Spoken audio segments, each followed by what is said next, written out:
दर्द में डूबे परिवार अपनों की सलामती के लिए दुआएं मांग रहे हैं और हिंदुस्तान के इस हिस्से की तड़प पूरा देश महसूस कर रहा है। लेकिन विदेशी सरजमीन पर फंसे हिंदुस्तानियों की वापसी कैसे हो, इसके लिए सरकार के हर कदम पर देश की नजर है। Team news nation. तमाम ऐसे परिवार हैं जो वाकई में बस दुआएं कर पा रहे हैं। जयदीप साहब इस वक्त हमारे साथ मौजूद हैं।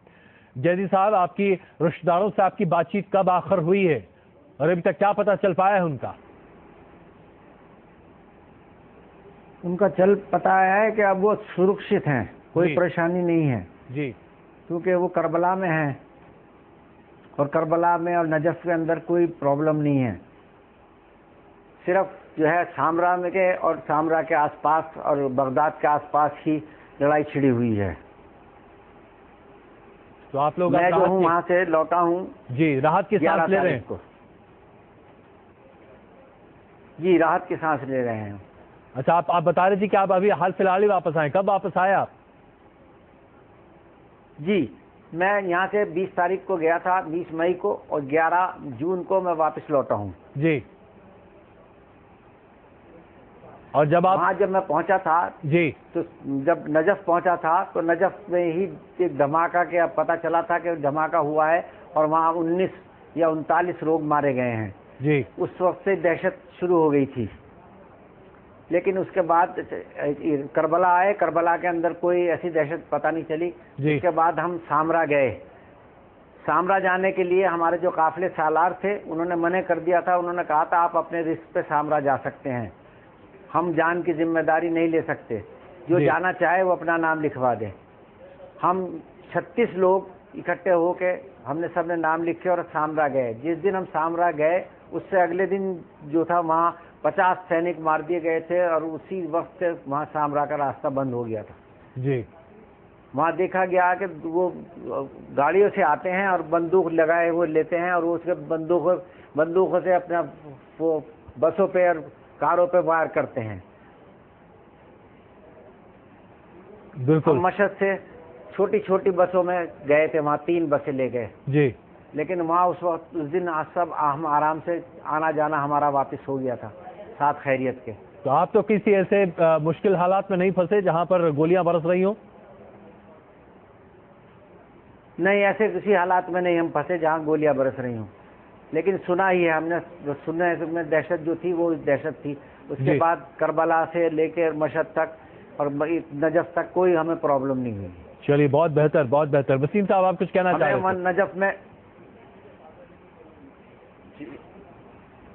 जी, मैं ये कह रहा था कि अभी आपने जो सर्वे दिखाया अपने न्यूज़ का, उस न्यूज़ सर्वे में कहा कि नजफ के अंदर है। जैसे अभी जैदी साहब भी इस बात को कह रहे जो मैंने कही थी कि नजफ सेफ है, नजफ में सब लोग सुकून से हैं। लेकिन आपके सर्वे में बताया गया कि नजफ में आतंकवादी घुसे हुए। बिल्कुल गलत खबर है। ऐसी खबर बताएंगे तो फिर हिंदुस्तान के जितने नहीं, हमें ऐसी कुछ जानकारी मिली थी इसलिए हमने उसको लगाया। बार वाले सुनेंगे तो फिर जाहिर सी बात है ऐसी कुछ अभी खबरें अभी हाल फिलहाल आई हैं, जाहिर सी बात है। आप भी जानते हैं जब युद्ध जैसी शिया सुन्नी की जो बात हो रही है जी सर, आपके भी जो शुरू स्टार्टिंग में शिया सुन्नी की बात हो रही थी कि शिया जंग करने के लिए जा रहे हैं गवर्नमेंट के साथ या सुन्नी अटैक करें। यहाँ ना शिया का मामला है ना सुन्नी का मामला है, या इंसानियत और आतंकवादी का मामला है। नहीं, इसमें कोई शक नहीं। आपको मैं खुद बता दूं, मैं नजफ से आया हूँ और मैं नजफ से आया हूँ। नजफ में जिस वक्त हालात खराब हुए हैं और इन आतंकवादियों ने, चूंकि इराक एक ऐसा मुल्क है कि जहाँ हम शियों से के मजहबी कई मकामात हैं जहाँ हम लोग जाते हैं, आपने भी न्यूज़ में देखा होगा, ज़ियारत करने, जिसमें सबसे अहम है करबला, दूसरा है नजफ।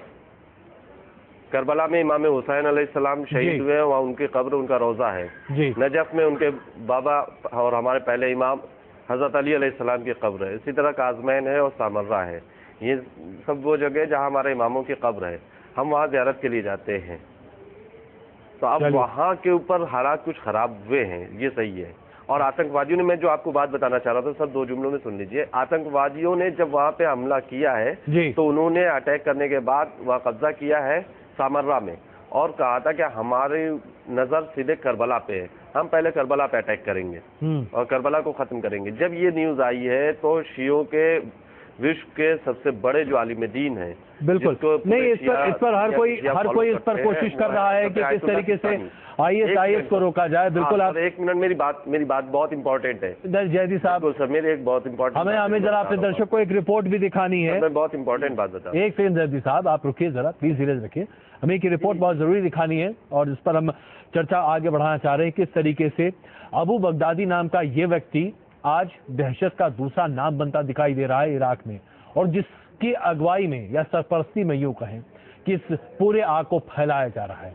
आखिरकार ये शख्स कहां से आया, क्यों इतना ताकतवर बन गया और कैसे आज ये सैकड़ों लोगों को मौत की घाट उतरवाने का जिम्मेदार है। देखिए जा रिपोर्ट।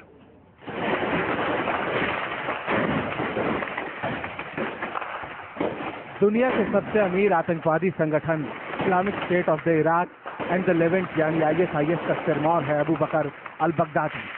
दूसरे लफ्जों में कहे तो ये वो शख्स है जो अब मध्य एशिया और उत्तरी अफ्रीकी देशों के लिए खौफ व वहशत का सबसे बड़ा नाम बन चुका है। इराक के कई शहरों में मासूम लोगों का नरसंहार मचाता ISIS का मुखिया अबू बकर अल बगदादी राजधानी की तरफ बहुत तेजी से बढ़ रहा है। सबने सिर्फ इस शख्स और उसकी क्रूरता के बारे में सुना है। माना जाता है कि ISIS के लड़ाकों में कुछ ही ऐसे आतंकवादी हैं जिन्होंने इस सरगना को देखा है। सार्वजनिक जगहों पर जाना अबू बकर को पसंद नहीं। पर्दे के पीछे से ही अपने कारिंदों के जरिए ये अपने खूंखार मंसूबों को अंजाम देता है। ये भी कहा जाता है कि उसके लड़ाके भी उससे आमने सामने बात नहीं करते।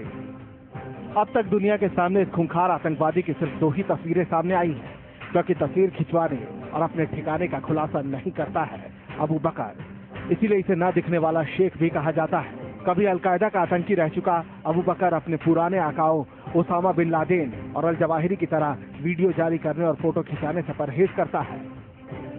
इसे एक इंसान को कई नामों से जाना जाता है, मगर इस इंसान का असली नाम इब्राहिम अब्बाद इब्राहिम अली बदरी है। इसके अलावा इसे Abu Bakr al Baghdadi, individual Sheikh, doctor Ibrahim जैसे नामों से भी जाना जाता है।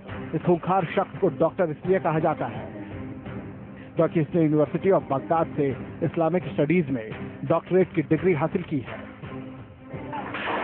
दुनिया के सबसे खूंखार आतंकवादियों का आका और अलकायदा के चीफ अल जवाहिरी के बाद दुनिया का ये दूसरा मोस्ट वांटेड आतंकवादी है।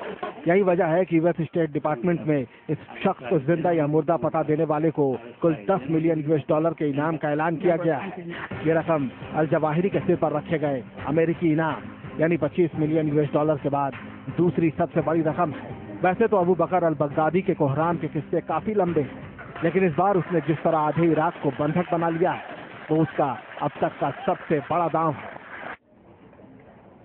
आप देख रहे हैं कैसे ये व्यक्ति जिम्मेदार है ISIS का सरगना, जो कि एक तरह से पूरे इराक को तबाह करने पर फिलहाल जुटा हुआ है।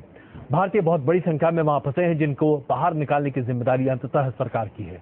उम्मीद यही कि सब सुरक्षित वापस अपने वतन को आ जाएं। हम रुक रहे हैं यहाँ कुछ देर के लिए। आप सबों का बहुत धन्यवाद इस चर्चा में शामिल होने के लिए। वापस आते हैं और खबरों के साथ।